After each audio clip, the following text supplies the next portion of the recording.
Excuse me madam, শুনছেন? আমাকে একটু সাহায্য করবেন? জি স্যার, অবশ্যই করব। বলেন আপনাকে কি সাহায্য করতে পারি? ক্লাস 3 তে আমার নাতি পড়ে, কনক নাম, একটু ডাইকে দিবেন? বলেন কি, কনক আপনার নাতি? কনক তো সকালবেলা ছুটি নিয়ে চলে গেছে আপনার জানাজা পড়তে যাবে সে কথা বলে। আচ্ছা মায়া, সত্যি করে একটা কথা বলো তো, আমারে দেখতে কি পাগলের মতো লাগে? যারা তোমারে পাগল বলে তাদের চোখে সমস্যা আছে, কি হইছে সেইটা বলো। জুম্মার নামাজ পড়ে বের হইছি, সবাই আমারে দেখে হাসতেছে, মনে হয় জানি আমি একটা পাগল। তুমি পাগল না, আস্ত একটা ছাগল। তোমার প্যান্ট ধুয়ে আমার প্লাজো পরে গেছো। আরে কি ব্যাপার, আপনি ভিজা কাপড় চোপড় নিয়ে চেম্বারের ভিতর ঢুকছেন কেন? যান কাপড় চোপড় পাল্টাই আসেন। আরে ডাক্তার, কাপড় চোপড় পাল্টানোর সময় থাকলে কি আর আপনার কাছে আসতাম? বুঝতে পারছি আপনার জটিল কোনো সমস্যা হয়েছে, বলেন আপনার কি সমস্যা হচ্ছে। ডাক্তার, বিয়েতে যাচ্ছিলাম, বৃষ্টিতে ভিজে গেছি, কাপড় শুকানোর একটা ওষুধ লিখে দেন তো। দেখুন, আত্মবিশ্বাসী মানুষরা আপনার শক্তি বা গুণকে অকপটে স্বীকার করে। দয়ালু মানুষরা আপনার স্বপ্নগুলোকে এগিয়ে যাওয়ার সাহস যোগায়। জীবনে যারা নিজেরা সফল, তারা আপনার পথ চলা বা সাফল্যকে সব সময় উদযাপন করবে। আর যারা ভেতরে ভেতরে হীনমন্যতায় ভোগে, তারা সব সময় আপনাকে ছোট বা নিচু দেখানোর চেষ্টা করবে। মনে রাখবেন, অধিকাংশ সময়ই মানুষের আচরণ আসলে প্রকাশ করে যে নিজের সাথে তাদের সম্পর্কটা কেমন। আর দিন শেষে সেটা নিয়ে মাথা ঘামানো আমাদের কাজ নয়। কিন্তু অন্যের অহংকার বা সুবিধার্থে যদি আপনার নিজেকে ছোট বা গুটিয়ে রাখতে হয়, তবে ধরে নেবেন আপনি ভুল জায়গায় বসে আছেন। Think about it. টাটা। ভাই, আমি মরতে যাচ্ছি। হ্যাঁ তো যা না, আমাকে বলছিস কেন? তোকে বলছি এই জন্য, কারণ লাস্ট কল যাকে পাবে পুলিশ তাকেই ধরবে। হ্যাঁ ভাই, ভাই শোন না। হ্যালো হ্যালো, তো শোন না জানু, দিদি শোনা। আজকা শালির খবর আছে। কি হয়েছে তোমার? তোমার ভাই বিয়েতে আমার বউ ভাতে দাওয়াত দিছে না? দিছে।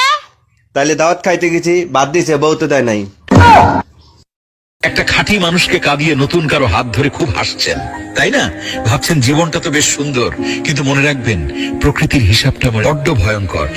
আজ আপনি যাকে ঠকিয়ে চোখের জল উপহার দিলেন, কাল প্রকৃতি আপনাকে তার চেয়েও ভয়ঙ্কর কিছু ফিরিয়ে দেবেন।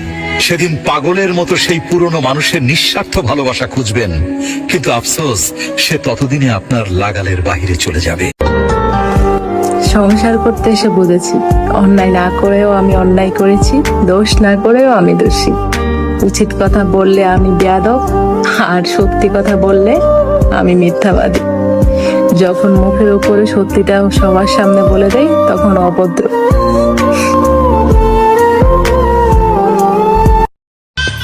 আমি জীবনও ভালো হব না, কারণ আমি কখনো খারাপই ছিলাম না।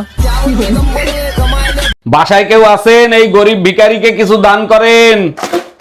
আপনি তো একজন সুস্থ মানুষ, আপনি খয়রাত করেন কেন? আর আপনাকে খয়রাত দিলে আমার কি লাভ হবে? আপনার জন্য অনেক দোয়া করব, আপনার অনেক ধন সম্পত্তি হবে, বাড়ি হবে, গাড়ি হবে।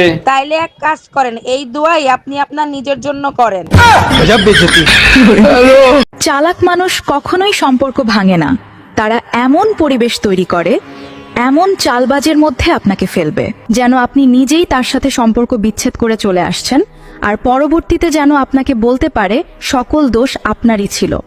সব বিষয়ে হুটহাট রিয়াকশন করা বুদ্ধিমানের কাজ না।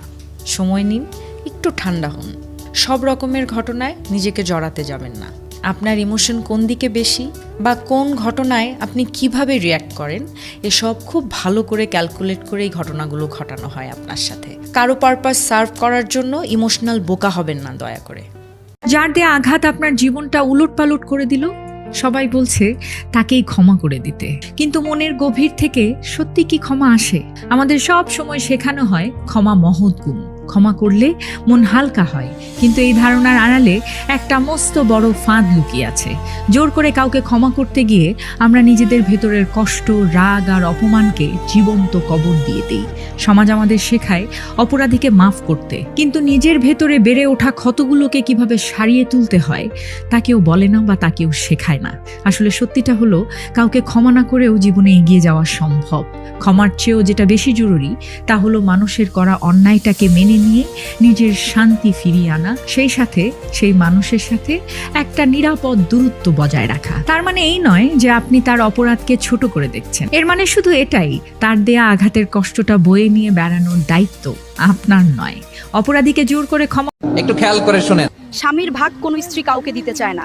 একদিন মা ফাতিমা রাদিয়াল্লাহু আনহা কুরআন তেলাওয়াত করছিলেন, পড়তে পড়তে এমন এক আয়াতে পৌঁছালেন যেখানে বলা হয়েছে তোমরা চাইলে 4 জন পর্যন্ত স্ত্রী গ্রহণ করতে পারো। আয়াতটি পড়ার সময় মা ফাতিমা চুপচাপ গলাটি নিচু করে ফেললেন যেন হযরত আলী শুনতে না পান। তখন হযরত আলী মুচকি হেসে বললেন, তুমি একাই তো 4 জন নারীর সমান। সুবহানাল্লাহ।